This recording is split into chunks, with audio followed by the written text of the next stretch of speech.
Good morning, all of you. Welcome back to Dr. Shaheen classes. I am Dr. Suraya Shaheen, and today I will discuss so many things regarding Jamia Millia Islamia, PhD admission, interview, shortlisting, etc., and how many copies you are required to submit. Okay. तो चलिए बिना देर किए हुए हम start करते हैं। आपका तो जैसे कि सिलेक्टेड कैंडिडेट्स का जो इंटरव्यू लिस्ट है वो तो पहले ही बन चुकी थी आपका। ठीक है, जैसा कि यहाँ डेट भी आप देख सकते हैं 21 को ही आपका डेट यहाँ दिया हुआ है 21 और यहाँ 7/2026, यानी कि आपका रिजल्ट जो है पहले ही बन गया हुआ था, बट आपका रिवाइज डेट आया है। ठीक है, अब सबसे पहले हम यहाँ पर देखते हैं कि आपके क्या क्या कॉपीज आपको लगाने हैं। ठीक है, इंटरव्यूज के लिए तो यहाँ आप खुद ही देख सकते हैं, लिखा हुआ है the candidates are required submit their research proposal in the respective department centre in the proforma attach separately on the result page as annexure A latest by 27 July. ठीक है, यानी कि आपका जो प्रपोजल है वह आपका परफॉर्मा जो दिया गया है उसी की बेस पे आपको देना है बना करके। ठीक है, तो यहाँ आप देख सकते हैं ये जो आपका डेट आया है 27 जुलाई, ये आपका रिवाइज्ड डेट आया है। ठीक है, क्योंकि ये आप अपलोड थोड़ा लेट से किए हैं ये लो रिजल्ट को। वैसे रिजल्ट आपका पहले से ही प्रिपेयर हो चुका था, ठीक है, बट अपलोड बाद में किया जाता है। तो ये आपका रिवाइज्ड डेट आया है जिसके हिसाब से आपका 27 जुलाई तक आपको क्या है अटेस्ट कॉपी यहाँ पर आपको देना है। ठीक है, रिसर्च प्रपोजल का। ठीक है, ये देख लीजिए ध्यान से, रिसर्च प्रपोजल आपको सबमिट करना है लेटेस्ट बाय 27 जुलाई। कहाँ करना है आपको? तो आपको अपने डिपार्टमेंट में करना है, जिस डिपार्टमेंट के लिए आपने अप्लाई किया था। जैसे अगर आप इंग्लिश डिपार्टमेंट के लिए अप्लाई किए हैं तो आपको इंग्लिश डिपार्टमेंट में जाकर सबमिट करनी है प्रपोजल। अगर आपने केमिस्ट्री को किया है केमिस्ट्री डिपार्टमेंट में तो वहाँ करनी, हिंदी डिपार्टमेंट में आपने किया है तो आप हिंदी डिपार्टमेंट में जाकर करेंगे। तो इस तरह से जिस डिपार्टमेंट में आपने किया है तो उस वहाँ पर जाकर आपको पीएचडी प्रपोजल सबमिट करनी है। कब तक? 27 जुलाई जो है वो आपका लास्ट डेट है। ठीक है, अब यहाँ पर देखिए इन्होंने सब कुछ क्लियरली आपको दिया है वेबसाइट पे कि कितने आपको हार्ड कॉपी सबमिट करने हैं। 10 hard copies of your research proposal. ये आपको मैं पहले भी एक वीडियो बनाई थी जिसमें मैं आपको बताई थी कि रिसर्च प्रपोजल आपको कितने कॉपीज में देने हैं। तो मैं आपको बताई थी कि 10 कॉपीज में आपको तैयार रखना है और डिपार्टमेंट में जाकर सबमिट करनी है आपको। ठीक है, तो ये फिजिकल मोड में जाकर आपको सबमिट करनी है डिपार्टमेंट में, यहाँ पर क्लियरली लिखा हुआ है। ठीक है, the candidate should submit the 10 copies hard copy of research proposal. यानी यहाँ पर आपको कहीं से भी ऑनलाइन नहीं लिखा हुआ है। बहुत सारे स्टूडेंट्स के हमारे पास क्वेरीज आ रहे थे कि मैम ऑनलाइन असेंड करना है रिसर्च प्रपोजल या ऑफलाइन करना है। तो आपको ऑनलाइन नहीं करना है, रिसर्च प्रपोजल आपको हार्ड कॉपी डिपार्टमेंट में जाकर फिजिकल मोड में ही करना है। ठीक है, ये ध्यान में आपको रखना है। ठीक है, कुछ स्टूडेंट्स के क्वेरी ये भी थे कि मैम रिसर्च प्रपोजल जो है वह खुद से सिलेक्ट करनी है या फिर डिपार्टमेंट में जाकर वहाँ किसी प्रोफेसर से पूछ कर बनाने हैं। तो ऐसा कुछ नहीं है, आपको अपना पीएचडी रिसर्च प्रपोजल जो है खुद ही सिलेक्ट करना है आपको टॉपिक को, क्योंकि you have to do research, so you are the researcher, so you will have better concept about your research proposal research topic. Okay, तो आपको खुद ही रिसर्च टॉपिक आपको सिलेक्ट करना है, क्योंकि अगर रिसर्च टॉपिक आप जब सिलेक्ट करेंगे तो कहीं ना कहीं आप अपने इंटरेस्ट ऑफ एरिया को ध्यान में रखकर ही सिलेक्ट करेंगे, तभी आप अच्छे से रिसर्च कर पाएंगे। कभी भी रिसर्च प्रपोजल बनाइए तो किसी दूसरे से टॉपिक मत पूछिए कि हमें किस टॉपिक पे रिसर्च करना है। ठीक है, इन चीज़ों का आप ध्यान रखिए, क्योंकि ये अगर आप ऐसा करते हैं तो आप ऐसा पकड़े जाएंगे बोर्ड के सामने। जब आपका इंटरव्यू होगा उस टाइम जब आपसे क्वेश्चन अरेंज किए जाएंगे तो वो लोग पकड़ लेंगे कि आप रिसर्च टॉपिक खुद से सिलेक्ट किए हैं कि किसी के इन्फ्लुएंस में आकर आपने सिलेक्ट किया है। तो इन चीज़ों का आप ध्यान में रखिएगा, खुद से ही आप कीजिए ताकि खुद से बेटर ढंग से आप रिसर्च प्रपोजल को तैयार कर सकें। हाँ, जहाँ तक की बात है टॉपिक की, तो आप सजेशन एडिट सजेशन में ले सकते हैं। जैसे कि कोई टॉपिक आपने सेलेक्ट किया और वो टॉपिक जो है आप सही से उसका टाइटल नहीं दे पा रहे हो, ठीक है, तो उसमें आप किसी की हेल्प ले सकते हैं। किसी भी, जैसे अगर इंग्लिश के हैं तो आप मुझसे भी हेल्प ले सकते हैं या फिर आप किसी सीनियर से ले सकते हैं। तो टाइटल में प्रॉब्लम है अगर, तो आप किसी से सजेशन ले सकते हैं, लेकिन टॉपिक सेलेक्ट खुद ही करना है, ये ध्यान में आपको रखना है, ये गलती नहीं करना है, ठीक है।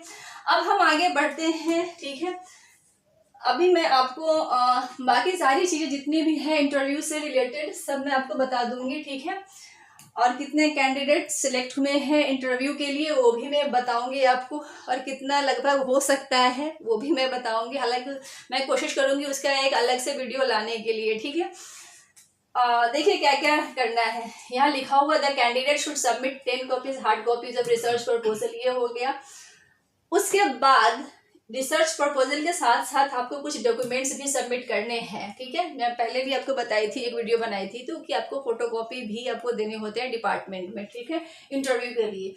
तो देखिए copy of downloaded admission form, ठीक है, यानी कि जो आपने जो अप्लाई किया होगा, आपके पास फॉर्म होगा, उसको आप रखेंगे और फिर उसको आप अटैच करके आप देंगे। फिर copy of downloaded admit card, आपका एडमिट कार्ड आया होगा, अगर आपने एंट्रेंस एग्जाम दिया होगा तब भी आपका एडमिट कार्ड आया होगा, अगर आप एग्जेम्प्टेड कैटेगरी में होंगे तब भी आपका एडमिट कार्ड होगा जिसपे लिखा होगा एग्जेम्प्टेड कैटेगरी। सिर्फ आप एंट्रेंस एग्जाम से वहां पर आप एग्जेम्प्ट होते हैं, ठीक है। तो ये दो हो गया। एक आपका सबसे पहले तो आपको नंबर 1 क्या ले जाना है, आपको एक तो वो प्रपोजल हो गया आपका, उसके बाद जो है वह है आपका एडमिट कार्ड, ठीक है। एडमिट कार्ड आपको ले जाना है, और एडमिट कार्ड जो ले जाना है वह आपको दिया गया होता है, ठीक है। ओके, तो यहाँ पर आप देख सकते हैं copy of downloaded admit card आपको ले जाना, फिर प्रूफ और रेसिडेंस, आधार और any other document issued by government of India, ठीक है। हालांकि ये चीज़ पहले नहीं था, यानी कि जब मैं की थी पीएचडी तो ये सब चीज़ मतलब ये आधार वाली नहीं थी ऑप्शन, ये हम लोग एडमिशन के टाइम देते थे कोई ऐसा आई कार्ड हो, ठीक है।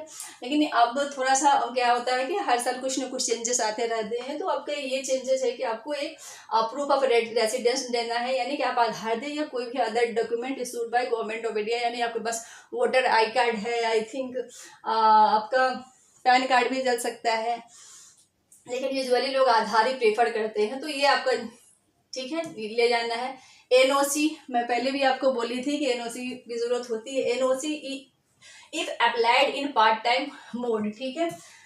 प्रूफ ऑफ बर्थ सर्टिफिकेट आपको देना है, तो ये प्रूफ ऑफ बर्थ सर्टिफिकेट का ये मतलब नहीं है कि आपको कोई बर्थ सर्टिफिकेट अलग से बनवाने की ज़रूरत है, बर्थ प्रूफ यहाँ पे दे रहा है, यानी कि यूजुअली जो 10th का आपका मार्कशीट होता है या 10th की जो आपकी डिग्री होती है उस पर भी आपका डेट ऑफ बर्थ होता है, उसको भी एज ए प्रूफ आपका बर्थ सर्टिफिकेट में माना जाता है आपका बर्थ, तो वो भी आप दे सकते हैं, ठीक है। और अगर आपके पास बर्थ सर्टिफिकेट है तो और अच्छी बात है, वो भी आप दे सकते हैं। यहाँ पे copy of all marksheet degrees, यानी कि अब यहाँ पर आपको क्लियरली लिखा हुआ है कि copy of all marksheet degrees, यानी कि जितने भी आप मार्कशीट है डिग्रीज है वह सब देना है। तो यहाँ पर स्टूडेंट्स को नहीं समझ में आती है कि क्या क्या देना है, इसके लिए भी मैं लास्ट टाइम वाली वीडियो में बताई थी कि आपको पूरा 10th से लेकर के जो लास्ट डिग्री जो आपने अचीव की है वहाँ तक की सारी आपकी डॉक्यूमेंट्स देने हैं, मार्कशीट और डिग्री, जैसे 10th की मार्कशीट, 10th की डिग्री, 12th, फिर ग्रेजुएशन, फिर पोस्ट ग्रेजुएशन, अगर आपने एमफिल की है तो एमफिल की, नेट है तो नेट की, जेआरएफ है तो जेआरएफ की,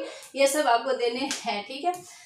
फिर 7 नंबर, द कंसर्न डिपार्टमेंट सेंटर में ask additional documents to submit along with the research proposal, यानी कि अगर आपको ज़रूरत होती है, आप जो सबमिट करते हैं उसके हिसाब से अगर डिपार्टमेंट को लगता है कि आपको कुछ और डॉक्यूमेंट देना है वहाँ, तो वो आपको मतलब बोल सकता है सबमिट करने के लिए, वो आप वहाँ जाएंगे तो बताया जाएगा, ठीक है। तो ये एक्चुअली है जो हम बता रहे हैं आपको, वो है आपका डिपार्टमेंट ऑफ इंग्लिश का है, आप देख रहे हैं यहाँ पे डिपार्टमेंट ऑफ इंग्लिश का ही निकला हुआ है ये। तो इनमें जो इसका जो इंटरव्यू है वह देख लिए, जो रिवाज शेड्यूल है वह 3 अगस्त से है, ठीक है। तो यहाँ पर आपका सीरियल नंबर, टाइम भी दिया गया है, टाइम 10:30 to 1 PM है, फिर आपका 2 PM to 5 PM है, ठीक है, टाइम दिया गया है। तो आपका serial number, form serial number है उस बेस से होता है, यानी कि 3 अगस्त को किसका है, फॉर्म सीरियल नंबर 1 to 28, ठीक है, ये आप देख सकते हैं 1 to 28, इनका फर्स्ट शिफ्ट में है, ठीक है। और फिर यहाँ पर देखिए सेम डे इनका भी है, एग्जेम्प्टेड कैटेगरी का 1 to 16 इनका भी फर्स्ट में है, ठीक है। तो ये ध्यान रखिए, कई बार स्टूडेंट्स इन चीज़ों को ध्यान में देखने में एरर हो जाता है, उन्हें गलती हो जाती है, तो फिर वो गलत टाइम पे पहुंच जाते हैं, तो इससे भी आप वंचित रह सकते हैं इंटरव्यू में।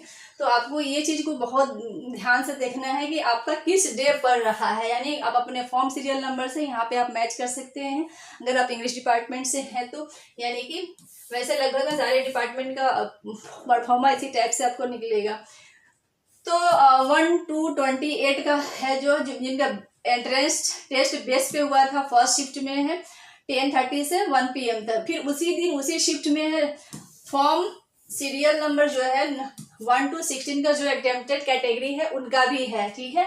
तो ये भी ध्यान रखना है। फिर सेम डे यहाँ भी है, लेकिन ये सेकेंड शिफ्ट में है 2 PM से 5 PM तक, जो कि है फॉर्म सीरियल नंबर 17 to 61। फिर 4 अगस्त को हम देखते हैं किसका है। अगर आपका फॉर्म सीरियल नंबर जो है आपका 62 to 106 एग्जेम्प्टेड कैटेगरी में है, तो आप सभी लोगों का 10:30 to 1 PM के बीच यानी फर्स्ट शिफ्ट में आएगा। उसी तरह से अगर आपका फॉर्म नंबर 107 to 147 तक है, अगर एग्जेम्प्टेड कैटेगरी में है, तो आपका सेकेंड शिफ्ट में होगा किस दिन, 4th को, ठीक है। तो ये 2 डेट है आपका 3rd और 4th, और शिफ्ट है आपका फर्स्ट शिफ्ट है और सेकेंड शिफ्ट है। फर्स्ट शिफ्ट 10:30 है और सेकेंड शिफ्ट जो है वो 2 PM है। तो अब इसमें ध्यान ये रखना है कि अब 10:30 आपको दिया हुआ है, तो इसका ये मतलब नहीं कि आप 10:30 में ही पहुंचना है, ये चीज़ आपको ध्यान में रखना है। आप कोशिश कीजिए वहां पर at least half an hour 40 minutes 1 hour ही पहले ही आप पहुंच जाइए ट्रैफिक जाम से, आप ताकि आप बच सके, फिर वहां टाइम पे पहले पहुंच सके। फिर फॉर्मेलिटीज़ अगर आप जल्दी जाएंगे तो आपका फॉर्मेलिटीज़ भी टाइम पे हो जाएगा, ठीक। कई बार क्या होता है, रियलिटी में बता रही हूँ कि कुछ जो आपसे पहले वाले फॉर्म सीरियल नंबर कैंडिडेट नहीं पहुंच पाते हैं उस टाइम तक, तो फिर अगर आपका नंबर होगा, मान लीजिए सपोज 10 कैंडिडेट्स है आपसे पहले, जो जिसमें से 2-3 आए हैं, बाकी नहीं आ पाए हैं उस टाइम तक, जब तो अगर आप उस टाइम तक पहुंच गए हैं तो आपका हो जाएगा डॉक्यूमेंट वेरिफिकेशन पहले, फिर आपका इंटरव्यू भी पहले हो सकता है, ठीक है। तो ये चीज़ का ध्यान में रखिएगा। ऐसा नहीं है कि आपका इसके अंडर में आपका आता है तो एकदम इतने 1 to 20 है तो 27 पे ही होगा, ऐसा कुछ नहीं है। ये कैंडिडेट की जो प्रेजेंस होता है उसके बेस पे होता है, ठीक है। तो ये ध्यान में रखिएगा, इसलिए आप जल्दी जाइए उस दिन। तो ये हो गया, ठीक है। अब हम आगे बढ़ते हैं। कॉपीज का तो मैंने बता दिया क्या क्या देना है। 10 कॉपीज आपको हार्ड कॉपी देना है, फिर एडमिशन फॉर्म देना है, आपको एडमिट कार्ड देना है, फिर आपको residence proof, NOC, birth certificate, जितना भी आपका मार्कशीट है, डॉक्यूमेंट है, वो सब आपको देना है। फिर हम आगे बढ़ते हैं, लिस्ट भी हम लोग देख लेते हैं एक नज़र, ठीक है। यहाँ पर आप देख सकते हैं dates of interview before DRC CRC shall be notified on Jamia admission portal. तो ये तो है, कर दिया गया है, आप देख सकते हैं। अब हम देख लेते हैं यहाँ पर कुछ और इम्पोर्टेंट चीज़ है। देखो परफॉर्मा भी दिया गया है, तो proforma for the submission of research proposal at department centre. तो ये जो एक्चुअली जो परफॉर्मा होता है यूजुअली सबका सेम ही होता है, चाहे आप किसी भी डिपार्टमेंट से हो, हिंदी से हो, इंग्लिश में हो, यूजुअली एक ही होता है। So all applicants are required to prepare the research proposal in the given proforma and submit the same at the concern department. यानी कि आपका जो परफॉर्मा है, मैं भी दिखाऊंगी आपको परफॉर्मा, इसमें दिया भी हुआ है। आपको उसी परफॉर्मा पे क्या करना है, आपको रिसर्च प्रपोजल डिपार्टमेंट में सबमिट करनी है। हालांकि रिसर्च प्रपोजल कैसे बनता है उसका भी मैं आपको अपने यूट्यूब चैनल पे अपलोड कर चुकी हूँ काफ़ी पहले, वहाँ से भी आप देख सकते हैं। अगर टाइम मिले तो मैं अभी भी लास्ट में आपको चैनल पर विजिट करके मैं बता दूंगी कहाँ है वो सब, ठीक है। सो यहाँ पर देख सकते हैं all applicants are required to submit 10 hard copies of research proposal, ठीक है। वो तो पहले भी था, मैं बता दी हूँ 10 hard copies. If required applicants में add more sections, figures etcetera in proposal as per the required. अब मतलब इनके कहने का ये मतलब है कि इन्होंने परफॉर्मा दे रखा है, लेकिन कई बार क्या होता है कि आपको कुछ अदर इन्फॉर्मेशन भी देने की ज़रूरत होती है, तो आप चाहे तो उसमें सेक्शंस कुछ ऐड कर सकते हैं, यानी कुछ फिगर्स उसमें डालने होते हैं। यहाँ पर क्लियरली लिखा हुआ है तो आप वहाँ पर आप डाल सकते हैं, ठीक है। परफॉर्मा के साथ क्या करना है, कोई फिगर्स अगर आपको डालना है, कोई भी ऐसा आपको लग रहा है सेक्शन उसमें इनपुट करना है, तो अगर ज़रूरत है है तो आप डाल सकते हैं। ऐसा नहीं है कि आप उस परफॉर्मा तक ही एकदम आप लिमिटेड है, बट आपका वो एक परफॉर्मा दिया गया है कि उसके अंदर आपको क्या क्या लिखना है, ठीक है। So the maximum number of pages in the proposal should not be more than 20, ठीक है। यानी कि आपका जो प्रपोजल का जो पेज है वह 20 पेज से ज़्यादा नहीं होना चाहिए, ठीक है। कुछ स्टूडेंट्स के हमारे पास ये भी क्वेरीज आ रहे थे कि मैम ये जो 20 पेज है तो प्रपोजल और डॉक्यूमेंट मिलाकर भेजने हैं, तो नहीं, ऐसा नहीं है। ये 20 पेज सिर्फ आपके पीएचडी प्रपोजल के लिए। मैं आपको पहले भी बताई हूँ कि अगर आपको लगता है कि पीएचडी प्रपोजल बहुत शॉर्ट में लिख रहे हैं तो वो इन चीज़ों को जस्टिफाई नहीं करते हैं, ठीक है। मैं पहले ही बताई हूँ कि आपको जो पीएचडी प्रपोजल है यूजुअली कोशिश कीजिए 4000 to 6000 वर्ड्स में लिखने की, ठीक है। आप जब इतना लिखेंगे तो आपको ऑटोमेटिक आपको 20 पेज के अराउंड हो सकता है, ठीक है। वैसे एक दो पेज आगे पीछे भी होता है तो उसके लिए आपको सोचने की जरूरत नहीं है। ऐसा नहीं कि आपको लिखा हुआ है the maximum number of pages in proposal should be more than 20, तो यानी कि 20 से ज़्यादा नहीं होना चाहिए। तो अगर ऐसा नहीं कि 21 है तो वो आपको प्रपोजल को सबमिट नहीं करने देंगे, ऐसा टेंशन फ्री रहिए। एक दो पेज आगे पीछे भी है तो चलता है, यानी 15 पेज का है तब भी आपको एक्सेप्ट वो कर लेंगे, 16 पेज का है तब भी कर लेंगे, 19 पेज का है तब भी कर लेंगे। बट एक जो आइडियल पेज होता है, आइडियल वर्ड्स होता है रिसर्च पेपर का, मैं आपको हमेशा बताती हूँ कि वह आपका 4000 to 6000 वर्ड्स में लिखिए तो ज़्यादा अच्छा रहेगा, ठीक है। मिनिमम 4 में लिखिए, मैक्सिमम 6 में बहुत हो जाता है, 5 तक भी आप लिख सकते हैं 5000 वर्ड्स में, ठीक है। फिर द प्रपोजल में be submitted in English language if required by department centre in language other than English, यानी कि इंग्लिश के अलावा भी आप अदर लैंग्वेज, इंग्लिश में तो आपको सबमिट करना ही है, लेकिन यहाँ पे क्या कह रहा है, it may be submitted in language other than English if required by a centre. अगर सेंटर की रिक्वायर्ड है इंग्लिश के अलावा अदर सब्जेक्ट में तब भी सबमिट किया जा सकता है उसमें, ठीक है। सो अब हम आगे देख लेते हैं research performance, research proposal PhD admission 2026 to 27। अब यहाँ पर परफॉर्मा यही है आपका, मतलब सेम इसी परफॉर्मा में आपको सबमिट करना है पीएचडी प्रपोजल का, ठीक है। आप चाहे तो इस तरह से आप टाइप कर सकते हैं माइक्रोसॉफ्ट वर्ड ऑफिस में अपने लैपटॉप में इस तरह से, और फिर उस तरह से आप इसको फिल करके आप सबमिट कर सकते हैं, ठीक है। तो क्या करना है, नेम ऑफ कैंडिडेट है तो आप अपना यहाँ पर नेम लिखेंगे, ठीक है। उसके बाद एडमिशन रोल नंबर, यानी कि as given on the admit card, यहाँ पे क्लियरली लिखा हुआ है, तो यहाँ पर जो एडमिट कार्ड का जो आपका है रोल नंबर दिया हुआ उसी को आप लिखेंगे, ठीक है। ये चीज़ आपको ध्यान में रखना है। यहाँ पे रोल नंबर जो लिखेंगे आप, वो एडमिट कार्ड का जो मेंशन है वो यहाँ पे आप अपना नेम लिखेंगे। नेम हमेशा कैपिटल लेटर में ही लिखिएगा, ये आपको ध्यान में रखना है, ये कैपिटल लेटर में ही लिखिएगा नेम, ठीक है। और यहाँ पर आपको देना है प्रपोज्ड रिसर्च टॉपिक, यानी कि आपका जो रिसर्च टाइटल है वो आपको यहाँ पर डाल देना है।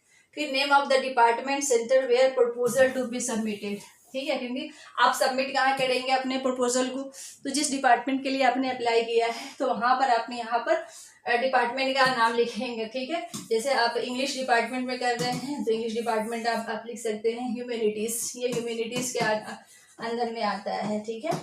डिपार्टमेंट ऑफ इंग्लिश जो है वो ह्यूमैनिटीज़ के अंदर में आता है। फिर आप इसके बाद स्पेशलाइजेशन देंगे, यानी कि आपका स्पेशलाइजेशन क्या है, ठीक है, वो डालना है, यानी कि आपका जो टॉपिक है वह किस स्पेशलाइजेशन के अंदर में आता है। अब यहाँ पर सिग्नेचर ऑफ द एप्लीकेंट, यहाँ पर आप अपना सिग्नेचर डालेंगे, ठीक है। तो यह ध्यान में रखना है, और ये ध्यान में आप रखना है कि आप सिग्नेचर जैसा आप दिए होंगे फॉर्म फिलअप करने के टाइम में वैसा ही सिग्नेचर आप हर जगह दीजिए। ये चीज़ आप गलती मत कीजिएगा कि वहाँ पर कोई और सिग्नेचर आप दे दिए होंगे फिर यहाँ पर कोई अदर सिग्नेचर डालेंगे, तो ये सब आप वेराई मत कीजिएगा, ठीक है। इन चीज़ों का छोटी छोटी गलती की वजह से फिर प्रॉब्लम्स क्रिएट होते हैं, ठीक है। अब यहाँ पर वो तो आपका फर्स्ट पेज हो गया। फिर आपका यहाँ पर देखिए इंट्रोडक्शन देना है, ठीक है। इंट्रोडक्शन में अपने जो रिसर्च टॉपिक है, जो रिसर्च टाइटल है उससे रिलेटेड जो इंट्रोडक्शन पार्ट होता है वो आपको डालना है इसमें, ठीक है। फिर आपको लिटरेचर रिव्यू देना है, यानी कि लिटरेचर रिव्यू हम उसे कहते हैं कि जो भी रिसर्च हो चुके हैं आपके टॉपिक से रिलेटेड ना एग्जिस्टिंग मटेरियल उस कितना है वो आपको यहाँ पे डालना है, ठीक है। जो भी एग्जिस्टिंग मटेरियल्स है आपके टॉपिक से रिलेटेड वह लिटरेचर रिव्यू में आपको डालना है, ठीक है। यानी कि जो भी टॉपिक से रिलेटेड करने के मतलब कोई भी बुक्स हो सकता है, पीएचडी थीसिस हो सकते हैं, रिसर्च पेपर हो सकते हैं, जो आपको जो पीएचडी प्रपोजल के टॉपिक को सपोर्ट करने जस्टिफाई करने में हेल्प कर रहा हो तो वो आपको यहाँ पे डालना है, ठीक है। उसके बाद रिसर्च ऑब्जेक्टिव्स थर्ड नंबर में आपको देना है। रिसर्च ऑब्जेक्टिव्स में मतलब कि आपके रिसर्च का ऑब्जेक्टिव्स क्या क्या है, ठीक है। तो यहाँ पर आप देख सकते हैं, चाहे तो यहाँ पे आप बुलेट देके नंबर 1 नंबर 2 ऐसे करके लिख सकते हैं, ठीक है, जो जो ऑब्जेक्टिव्स है रिसर्च का, ठीक है। फिर मेथोडोलॉजी, आप कौन से मेथोडोलॉजी यूज कर रहे हैं रिसर्च के लिए, तो वो आपको देना है, ठीक है। जैसे बहुत सारे मेथोडोलॉजी होते हैं रिसर्च के लिए, वो आपको डालना है, ठीक है। क्वांटिटेटिव होते हैं, क्वालिटेटिव होते हैं, साइंटिफिक, बहुत सारे मेथोडोलॉजी होते हैं। यानी कि कौन सा मेथोडोलॉजी जो है आपके रिसर्च प्रपोजल के लिए फिट बैठता है वो आप यहाँ पे डालेंगे। और ये ध्यान में रखिएगा कि मेथोडोलॉजी जो भी आप डालिएगा रिसर्च प्रपोजल में उसके बारे में आप नॉलेज गेदर करके जाइएगा, क्योंकि रिसर्च मेथोडोलॉजी से कई बार क्वेश्चन किए जाते हैं, ठीक है, कि आपने कौन सा मेथोडोलॉजी यूज किया है, ये कहाँ से उठाया है, क्या यह कैसे जस्टिफाई करता है यह मेथोडोलॉजी आपके रिसर्च टॉपिक को, इस तरह से आपसे क्वेश्चन किए जा सकते हैं। तो be prepared to answer such type of questions, है ना। तो एक्सपेक्टेड आउटकम्स भी आपको देना है, यानी कि जो आप टॉपिक सिलेक्ट किए हैं पीएचडी रिसर्च प्रपोजल के लिए, तो उसका क्या आउटकम्स निकल सकता है। क्योंकि अगर आपने किसी टॉपिक को सिलेक्ट किया है रिसर्च करने के लिए तो कहीं ना कहीं उससे कुछ ना कुछ तो आउटकम होगा, ठीक है। तो वो आपको जस्टिफाई करना होगा एज ए रिसर्चर। तो इन चीज़ों का आपका ध्यान में रखना है। कुछ यहाँ पर आप आउटकम्स लिख देंगे, मीन्स एज अ कंक्लूजन आप में क्या क्या फाइंडिंग्स जो कर रहे हैं वो आप यहाँ पे लिख सकते हैं, ठीक है। फिर एक्सपेक्टेड टाइम लाइन्स भी मांग रहे हैं, ठीक है। तो आप यहाँ पर भर सकते हैं अपने हिसाब से टाइम लाइन्स में कि कितने दिनों में आप कर सकते हैं। हालांकि इसका ऐसा कुछ होता नहीं है, फिक्स्ड ड्यूरेशन करने का यह मतलब नहीं है कि आप जो यहाँ पे लिख रहे हैं आप उतने ही दिन में कर लेंगे। इसके आगे पीछे भी होता है, क्योंकि इसमें बहुत सारे रूल होते हैं पीएचडी करने में। क्योंकि जो पीएचडी है वो आप चाहे तो अब मिनिमम 3 इयर्स में भी कर सकते हैं और मैक्सिमम 6 इयर्स में कर सकते हैं आप क्या। और जो अगर किसी की बॉडी जो है अनफिट की वजह से नहीं कर पा रहा है, मेडिकल अनफिट की वजह से नहीं हो पा रहा है, तो उसका सर्टिफिकेट लगा के फिर 2 इयर्स जो है आप एक्सटेंशन भी ले सकते हैं। तो 8 इयर्स तक लोग कर सकते हैं पीएचडी। तो ऐसा कुछ नहीं है। रेफरेंसेस में आपको डालना है, ये बहुत मैंडेटरी होता है रेफरेंसेस, ठीक है। रेफरेंसेस आपको डालना ही डालना है। यानी कि जब आप रिसर्च प्रपोजल तैयार कर रहे होंगे तो आप बहुत सारे साइटेशन दिए होंगे, उसमें बहुत सारे रेफरेंसेस दिए होंगे, बहुत सारे अथर्स का, थियरिस्ट का, क्रिटिक्स का, ठीक है। तो उन जितने भी साइटेशन है उसका रेफरेंस आप, साइटेशन तो आप अंदर डालते हैं रिसर्च प्रपोजल के, लेकिन रेफरेंस क्या करते हैं, या रेफरेंस आपको लास्ट में आता है, ठीक है। यानी पीएचडी प्रपोजल जो लिखते हैं उसके लास्ट में आपका एक पेज आएगा, उसमें वहाँ पर आप रेफरेंसेस टाइटल देंगे और जितने भी आपने रेफरेंस दिया है रिसर्च प्रपोजल के अंदर में वो सारे यहाँ पर मेंशन करेंगे, ठीक है। तो इस तरह से है।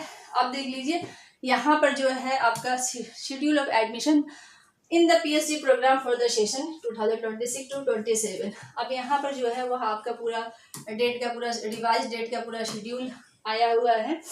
तो यह कब है आपका वो हम देख लेते हैं, ठीक है। यह हम देख लेते हैं कब का।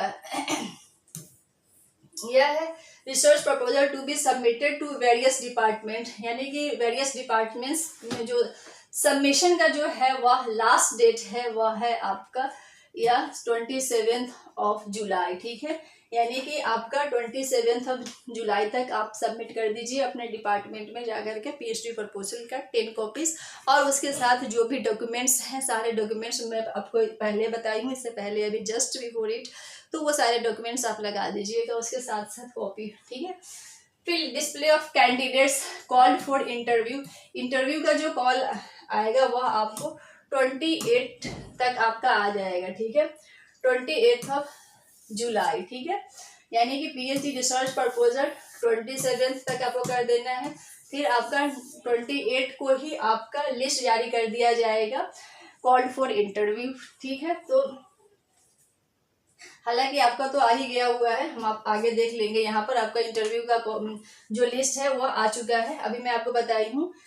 और चलिए, interviews to be conducted before CRC DRC 29 July to 4 August. ठीक है, तो यहाँ पर आपको 29 जुलाई से 4 अगस्त तक दिया गया है, लेकिन मैं आपका एग्जैक्ट डेट बता दी हूँ। आगे आपको इंग्लिश डिपार्टमेंट में कब है वो मैं आपको बता चुकी हूँ। ठीक है, ये आपको वेरियस डिपार्टमेंट का एक मतलब बताया गया है कि 29 से 4 के बीच में वेरियस डिपार्टमेंट्स में होगा, जिसमें से आपका जो इंग्लिश डिपार्टमेंट का है वो अलग डेट है, जो मैं अभी जस्ट आपको बताई हूँ ऊपर।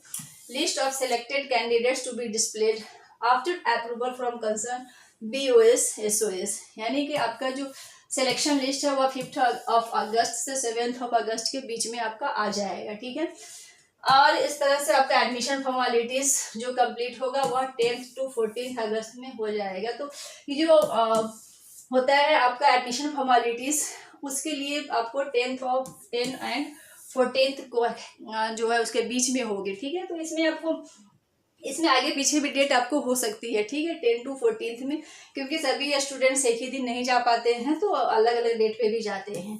कॉमेंसमेंट of classes for course work आपका 17 अगस्त से कोर्स वर्क भी स्टार्ट हो जाएगा। ठीक है, तो ये कोर्स वर्क के लिए आपको अभी इतने सोचने की ज़रूरत नहीं है, पहले आपका एडमिशन हो जाए, क्योंकि जितने कैंडिडेट्स अप्लाई किए थे उसमें से बहुत कम एंट्रेंस क्वालिफाई किए हैं। फिर एग्जेम्प्टेड कैटेगरी वाले का तो आज ही आ ही जाता है। आप देख सकते हैं कि एंट्रेंस वाले का कितना है। ठीक है, अब यहीं पर देख लीजिए, list of candidates qualified for interview for admission to PhD based on entrance test. Entrance test पे इतने लोगों ने क्वालिफाई किया है। ठीक है, यहाँ देख लीजिए, इंग्लिश डिपार्टमेंट की है, आप देख सकते हैं यहाँ सीरियल नंबर 1 से आप देख सकते हैं आपका रोल इसमें है या नहीं है आप। ठीक है, इस तरह से आप चेक कर सकते हैं। 22 है ना, 22 पर है, फिर यहाँ भी है 23, ये 28 है।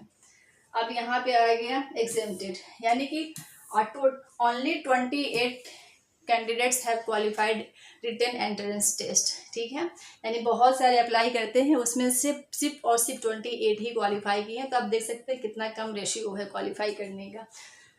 एनी हाउ सीट के हिसाब से ये भी बहुत है, लेकिन क्योंकि सीट आपके बहुत कम होते हैं। अब हम एग्जेम्प्टेड का देख लेते हैं। अब एग्जेम्प्टेड में यूजुअली कौन आता है, या तो जो एमफिल क्वालिफाई होते हैं वो, या जो नेट क्वालिफाई होते हैं, नेट या PG qualify, net and PG होते हैं। ठीक है, या फिर वो होते हैं जो नेट भी है और PG और एमफिल भी है, तो वो एग्जेम्प्टेड में आते हैं। ठीक है, तो ऐसे लोगों की आप देख सकते हैं अब रेशियो बढ़ गई है। ठीक है, यानी कि एग्जेम्प्टेड वाले की ही रेशियो इसमें बहुत है, उसमें तो आपको 28 ही मिला एंट्रेंस बेस्ड पे। अब एग्जेम्प्टेड कैटेगरी में आप देख लीजिए कितने हैं। ठीक है, ये है आपका ये रोल नंबर है, सीरियल नंबर, रोल नंबर है, रजिस्ट्रेशन नंबर भी दिया गया है, अपना एप्लीकेशन ID भी यहाँ पे दिया गया है। ठीक है, तो इसमें कितने हम देख लेते हैं, 33, 34, फिर यहाँ 45, 56, 66, 77, देखते रहिए आप कितने हैं एग्जेम्प्टेड कैटेगरी में। इतने लोग या तो एमफिल होंगे क्वालिफाइड, या तो नेट प्लस PG होंगे, या फिर नेट PG एमफिल सभी होंगे। ठीक है, देखिए कितने हैं, बहुत है एग्जेम्प्टेड, क्योंकि देखिए एग्जेम्प्टेड में कोई ऐसा रूल है नहीं छांटने का, इसलिए ये लोग का नाम आता ही आता है। एग्जेम्प्टेड वाले में PG और नेट है तो आपका आएगा ही आएगा एग्जेम्प्टेड कैटेगरी में। तो 147 है। ठीक है, 147 आपका एग्जेम्प्टेड में हुआ है, एग्जेम्प्टेड लिस्ट में क्वालिफाई है आएंगे, प्लस में आपका 28 उधर था। ठीक है, तो आप इनको कैलकुलेट कर लीजिए कितना हुआ, 175 हुआ ना टोटल।